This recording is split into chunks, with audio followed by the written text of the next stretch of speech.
اس بات میں تو کوئی شک نہیں کہ آسٹریلیا دنیا کی ایک بہترین اکنامی رکھتا ہے، لیکن اس ویل ڈیولپڈ کنٹری آسٹریلیا کو بھی بہت سے مسائل کا سامنا ہے، جن میں سے ایک بڑا اور عجیب و غریب مسئلہ ہے اس میں بڑھتے ہوئے ریبٹس یعنی خرگوش کی تعداد۔ جی ہاں، آپ نے صحیح سنا، دنیا کا سب سے معصوم جانور ریبٹس یعنی خرگوش آسٹریلیا جیسے ایک بڑے ملک کے لیے درد سر بنا ہوا ہے، اور اس معصوم جانور کی وجہ سے آسٹریلیا کو تقریباً ہر سال 1300 کروڑ ڈالرز کا نقصان اٹھانا پڑتا ہے۔ تو آج یار جانتے ہیں کہ یہ معصوم سا دکھنے والا جانور خرگوش کس طرح آسٹریلیا جیسے ایک بڑے ملک کو شکست دے چکا ہے۔ تو چلو یار بنا وقت ضائع کیے ہی آتے ہیں اپنی ویڈیو کی طرف۔ آج سے تقریباً 200 سال پہلے آسٹریلیا میں ایک بھی خرگوش نہیں پایا جاتا تھا، لیکن پھر ہوا یوں کہ آسٹریلیا کے لوگوں نے خود ہی دوسرے ملک سے خرگوش پکڑ کر آسٹریلیا میں چھوڑنے کا فیصلہ کیا تاکہ وہ خرگوش آسٹریلیا میں اپنی تعداد بڑھائیں اور آسٹریلیا کے لوگ ان کا شکار کر سکیں۔ سال 1859 میں تھامسن آسٹن نامی ایک شخص انگلینڈ سے 24 جنگلی خرگوش پکڑ کر آسٹریلیا لے آیا اور ان کو بارون پارک وکٹوریہ میں جا کے آزاد کر دیا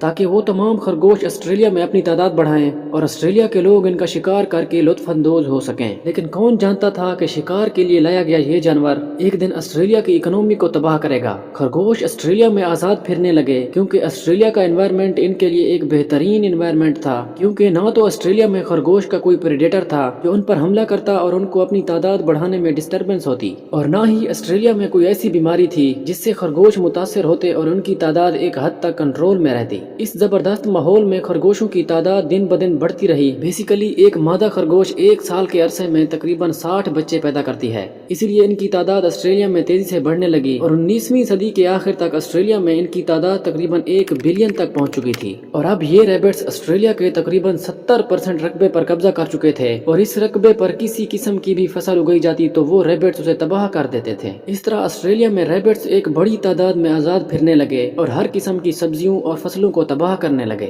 جب حالات کنٹرول سے باہر ہونے لگے تو آسٹریلین گورنمنٹ نے ان تمام ریبٹس کے خلاف منصوبہ بندی شروع کر دی اور ان کے خاتمے کے لیے آسٹریلیا نے مختلف اسٹریٹجیز اپنائی۔ سب سے پہلے آسٹریلیا نے ان تمام ریبٹس کو ختم کرنے کے لیے مکسوما وائرس کا استعمال کیا۔ یہ وائرس سب سے پہلے امریکہ میں بنایا گیا تھا جو خاص ریبٹس کو مارنے کے لیے ہی استعمال ہوتا تھا۔ مکسوما وائرس تیزی سے خرگوشوں میں پھیل گیا، یہاں تک کہ آسٹریلیا میں موجود تقریباً 95% خرگوش مارے گئے تھے، لیکن اس وائرس سے بچ جانے والے 5% ریبٹس نے اس خطرناک وائرس کے خلاف بھی ریزسٹنس پیدا کر لی تھی۔ اب یہ وائرس بھی ان پر اثر نہیں کر رہا تھا۔ اب اس وائرس کے ناکام ہونے کے بعد آسٹریلیا نے سال 1990 میں ایک اور وائرس متعارف کروایا۔ اس وائرس کا نام ہیمریجک وائرس تھا۔ یہ خطرناک وائرس ریبٹس کے آرگن فیلئر کا باعث بنا اور ریبٹس کی تعداد مزید کم ہو گئی، لیکن حیران کن طور پر آسٹریلیا کا یہ تجربہ بھی خرگوش کا مکمل طور پر خاتمہ نہ کر سکا، اور اس وائرس کے خلاف بھی ریبٹس نے مدافعت پیدا کر لی تھی، یعنی اب یہ وائرس بھی ان پر اثر نہیں کر رہا تھا۔ اب اس وائرس کے ناکام ہونے کے بعد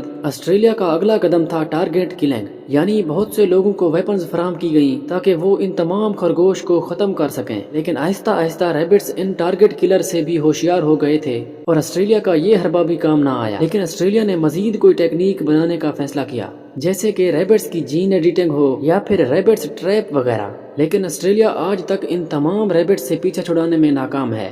ان تمام ریبٹس کی تعداد کم ہونے کے بجائے مزید بڑھتی جا رہی ہے، جو اس وقت آسٹریلیا کے لیے بہت بڑا مسئلہ بنے ہوئے ہیں۔ ریبٹس اور آسٹریلیا کے درمیان یہ جنگ ابھی بھی جاری ہے اور ہر سال یہ ریبٹس بہت سے پودوں اور فصلوں کو تباہ کرتے ہیں، جس سے آسٹریلیا کی اکانومی پر اچھا خاصا امپیکٹ پڑتا ہے، اور ہر سال آسٹریلیا کو ان ریبٹس کی وجہ سے تقریباً 1300 کروڑ ڈالرز کا نقصان اٹھانا پڑتا ہے۔ فصلوں کو تباہ کرنے کے علاوہ یہ ریبٹس اپنے رہنے کے لیے زمین میں ٹنل بنا لیتے ہیں جو کہ زمین میں بہت زیادہ ہول کر دیتے ہیں، جس کی وجہ سے وہ علاقہ قابل کاشت نہیں رہتا۔ ان سب ریبٹس سے بچنے کے لیے آسٹریلیا نے آخری قدم یہ اٹھایا کہ انہوں نے اپنے فارمرز کو باقاعدہ ٹریننگ بھی دی اور ویپنز بھی فراہم کیے تاکہ وہ لوگ ان خرگوشوں کو فصلوں پر حملہ کرنے سے روک پائیں۔ اس کے علاوہ آسٹریلین فارمرز مختلف زہریلی ادویات کا استعمال بھی کرتے ہیں تاکہ خرگوش جب بھی ان کی فصلوں پر حملہ کریں تو مارے جائیں۔ لیکن تمام تر حربوں کے باوجود آسٹریلیا میں ریبٹس کی تعداد مزید بڑھتی جا رہی ہے۔ اس وقت پوری دنیا میں ریبٹس کی تعداد تقریباً 700 ملین ہے،